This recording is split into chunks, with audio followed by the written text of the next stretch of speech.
Aberkan, ce qu'il vend, c'est lui. Oui, oui, le produit, c'est lui. Or, on aimerait que les gens viennent nous vendre ou nous transmettre de la connaissance et des vraies idées, quoi. C'est juste pour ça qu'on est remonté, quoi. Oui, bon, l'histoire du CV gonflé aux hormones, tout ça, bon, moi, dans le fond, c'est pas vraiment ce qui m'intéressait le plus, c'était vraiment Vous connaissez un agent provocateur, en premier lieu au fait qu'il y a des trous énormes dans sa biographie. Il y a des moments où vous ne pouvez pas refaire sa biographie de façon fiable. Il y a des moments où vous ne savez pas avec qui il interagit, vous ne savez pas par qui il est rémunéré, ça c'est un autre point, trou dans la biographie, et par qui il est rémunéré. Bon, l'histoire du CV gonflé aux hormones, tout ça, bon, moi, dans le fond, c'est pas vraiment ce qui m'intéressait le plus, c'était vraiment j'avais du mal à saisir en réalité ce qui était proposé, vraiment, tout simplement, quoi. Parce que moi, quand j'ai entendu parler de lui, je pense que c'était à peu près comme tout le monde, dans la page élogieuse dans Le Monde. Et, 2016, il y a fin d'année, novembre. Et je me suis dit, encore un de ces gars qui casse la baraque à même pas 30 ans, comme génie. Ça. Ouais, ça existe, il y en a, quoi. De temps en temps, c'est vraiment hyper décourageant, quoi. On va regarder une liste de publications comme ça, ils ont déjà des posts incroyables. Je me suis dit, bon, qu'est-ce qu'il a foutu ? J'ai absolument rien trouvé, donc là ça m'a un peu mis la puce à l'oreille. Et quelqu'un m'a offert son livre pour les fêtes. Donc, on a les amis qu'on mérite. Oui, c'est ça. Donc dans ce livre, on trouve dans le quart de couverture, Idriss Aberkan est présenté comme un petit génie des neurosciences. Mais petit génie est mis entre guillemets. Ce qui est vraiment très étrange, enfin, c'est vraiment sur le livre lui-même. C'est un peu petit personnage de fiction. Un peu, ouais, donc c'est vraiment bizarre. Donc bon, un petit génie de neurosciences, en principe, je connais qui sont les petits génies. Il y en a même beaucoup. Mais lui, j'avais aucune idée de ce que c'était. Donc j'ai lu le bouquin. Je l'ai même lu 2 fois en entier. Pour être sûr, et c'est essentiellement, j'ai travaillé. Et ce qui m'a frappé, c'était la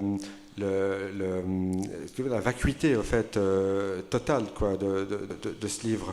Et c'est pour ça que ça m'a mis la puce à l'oreille. Je me suis dit que là, il y avait un effet psychologique intéressant. Comment on fait pour écrire un livre entier sur rien ? Les origines donc de la formation idéologique, politique de cette personne sont floues. Vous avez quelques points d'accrochage. Vous savez qu'il a fréquenté tel ou tel élément, mais vous avez des trous importants dans la biographie. Alors ça, c'est déjà une première alerte majeure pour un agent provocateur. Mon CV, c'est la partie la plus solide dans tout ça. C'est les idées qu'il faut attaquer. Et les petits esprits, évidemment, attaquent les gens, mais les grands esprits attaquent les idées. J'ai vu rien pour l'instant sur les idées, et ce sont les idées qui sont importantes dans ce livre. Est-ce qu'en effet, l'utilisation du terme d'enseignant-chercheur rattaché à Polytechnique ou à Saclay, non ? J'ai jamais utilisé ce terme-là. C'est les médias qui l'ont utilisé. Bien sûr, j'ai jamais utilisé ce terme-là. Moi-même, dit que j'étais enseignant-chercheur à Polytechnique, je n'ai jamais dit. Non. Donc c'est le temps des médias qui a fait qu'ils n'ont pas eu le temps d'expliquer en fait votre parcours, c'est ça ? Encore une fois, c'est pas le sujet intéressant. C'est-à-dire que c'est quand les médias doivent présenter quelqu'un, il enseigne, il est prof, donc qui mettent prof. Vous avez une bande dessinée aujourd'hui qui parle des enseignants. Cette bande dessinée s'appelle Les Profs, ça s'appelle pas Les Enseignants. Bon, c'est parce que c'est pas le sujet. Je pense que les gens n'ont pas du tout les termes administratifs, ils s'en foutent complètement. Qu'il utilise du badjacketing, ça en général, c'est vraiment un positif quasi certain du fait que vous avez un agent provocateur. Donc, il fait croire que telle ou telle personne sont des informateurs ou font partie d'une opposition contrôlée ou bien sont eux-mêmes partie d'un réseau. Ça, c'est une assurance à peu près certaine que vous avez un agent provocateur. Il n'essaiera pas de s'opposer à des intérêts importants qui pourraient peut-être même le rémunérer. On pensait donc notamment à Gilead dans cette affaire Raoult. Aucune prise de position réellement risquée physiquement ou financièrement. Ça aussi, c'est l'alerte rouge pour un agent provocateur. C'était connard sphérique. Connard sphérique, ça veut dire sous n'importe quel angle, t'es un connard. Et c'est bien une chose que j'ai apprise, c'est que ça n'existe pas. Même le pire des connards, ce qui n'est pas le cas, j'ai aucun problème à le dire sur internet et que ça reste gravé dans le marbre de Jacques Attali, mais même un gars odieux, il existe un angle où tu pourrais parler avec lui. Le problème, c'est que dans les... On l'a pas encore trouvé. Hein. Non, mais parce qu'en fait, dans les médias, tu présentes toujours le même angle, je te rappelle, hein, tu es un masque. C'est personnel. Hein. Ah non, j'ai trouvé des gens qui étaient particulièrement malhonnêtes ou manquants de chevalerie avec qui j'ai pu discuter. Parce que, si tu veux, tu as le problème du fait qu'on présente un masque puis dans la vie professionnelle aussi, tu es ton métier. Quand tu demandes à quelqu'un, quand tu lui demandes qu'est-ce que tu fais dans la vie, tu prends quand même la base que tu le définis par son occupation. Ce qui est dangereux, parce que ça réduit l'homme. Un homme est bien plus que son occupation. Et on le voit au XXIe siècle où les occupations changent. Mais du coup, tu présentes toujours le même visage à quelqu'un. Et ça peut casser le dialogue, parce que tu vas rester du coup dans des sujets où tu vas te friter avec lui alors que tu aurais pu construire des choses ensemble. Donc là, je suis conscient du fait que je parle sur Internet, que je parle pas au point, que je parle pas dans de la presse papier classique. Et j'ai pas peur de dire qu'Attali n'est pas du tout celui qu'on croit. Vraiment. Vraiment.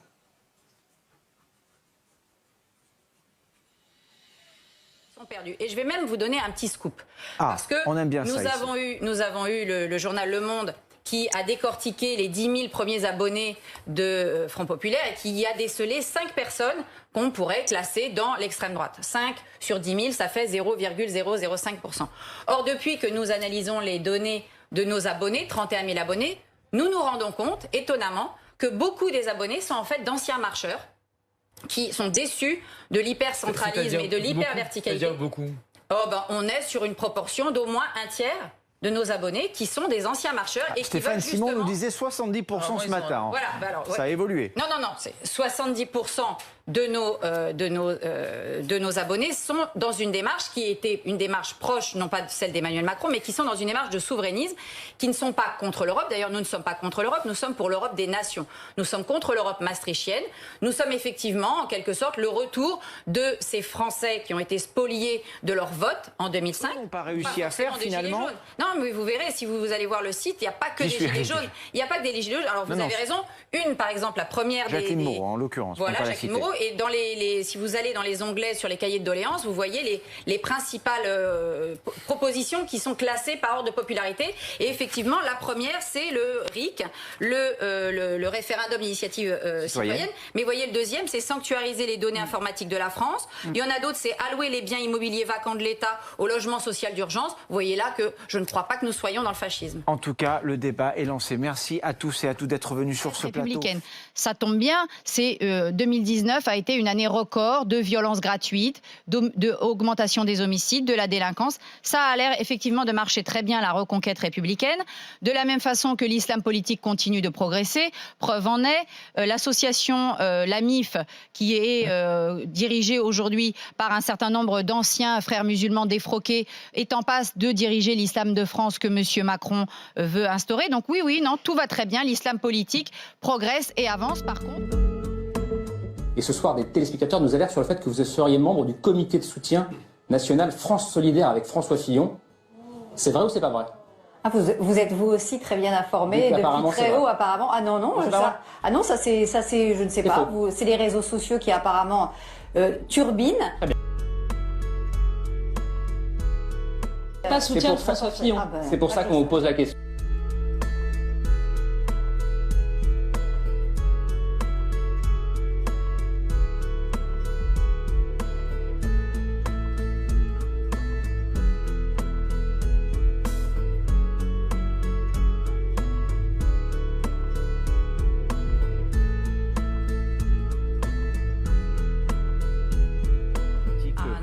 Non, nous ne sommes ni poujadistes, ni boulangistes, ni fascistes. Je pense qu'il va falloir effectivement aussi que beaucoup de ceux qui parlent de nous lisent un petit peu la revue. Voilà donc des gens qui nous ont dit que cette revue était remplie de nationaux, souverainistes, de fascistes, etc. Ça fait 48 heures qu'on peut la voir. Et depuis 16 heures, depuis 2 jours, et depuis 16 heures il y a 2 jours, je dirais, 500 points de vente sont privés de la revue parce que tout le monde se jette dessus. Donc voilà des gens qui parlent d'un film qu'ils n'ont pas vu, qui parlent d'un vin qu'ils n'ont pas bu, qui parlent de livres qu'ils n'ont pas lus, qui parlent d'une revue qu'ils n'ont pas encore eu entre les mains. Tout ça, ce sont bien les méthodes de la presse qui, effectivement, ment comme un seul homme, mais ça, c'est un peu ce qui la caractérise. Donc, oui, il y a toujours quelqu'un qui me dit « Mais alors, Asselineau, vous n'en parlez pas, etc. » Alors, j'en ai beaucoup mal parlé, parce que je ne savais pas ce qu'il disait véritablement. J'avais des bouts, des fragments, des choses comme ça, etc. Il se fait que, grâce à des personnes comme vous, qui à chaque fois me rappelaient que je ne parlais pas de M. Asselineau, un jour je me suis dit, je vais voir ce que dit ce monsieur. Et c'est très bien. Donc voilà des gens qui parlent d'un film qu'ils n'ont pas vu, qui parlent d'un vin qu'ils n'ont pas bu, qui parlent de livres qu'ils n'ont pas lus, qui parlent d'une revue qu'ils n'ont pas encore eu entre les mains. Tout ça, ce sont bien les méthodes de la presse qui, effectivement, ment comme un seul homme, mais ça, c'est un peu ce qui la caractérise. En France, on vit à la française. On accepte une civilisation, c'est un patrimoine, un passé.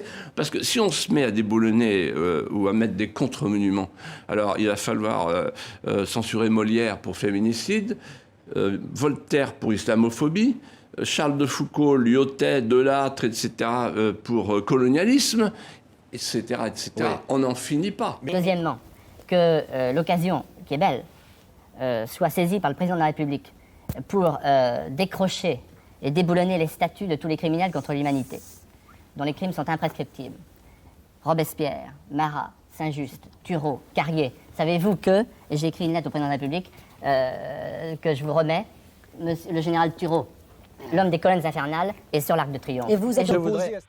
Alors, il n'y a pas forcément que des gens qui veulent travailler non plus, parce que vous avez aussi plein de jeunes qui sont sans morale, et qui estiment qu'il n'est pas question pour eux de travailler et qui vivent de petits boulots, de travail au noir, de business, d'assistanat, etc.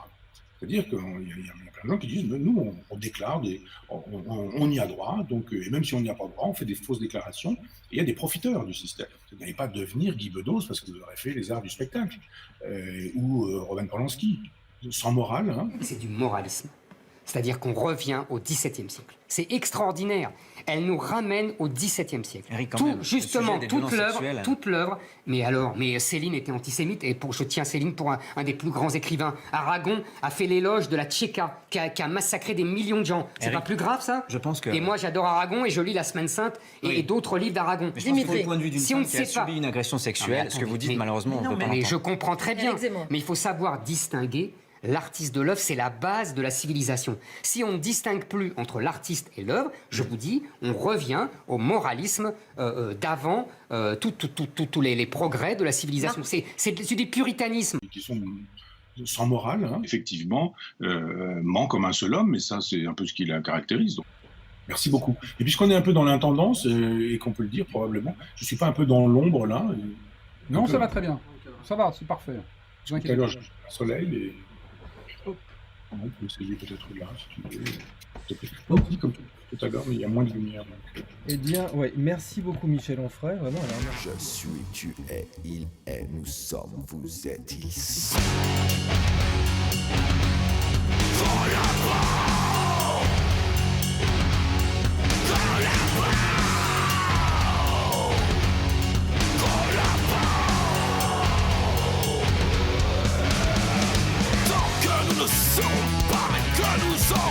Nous n'aurons pas ce que nous voulons. Tu n'es pas, tu as, tu ne fais pas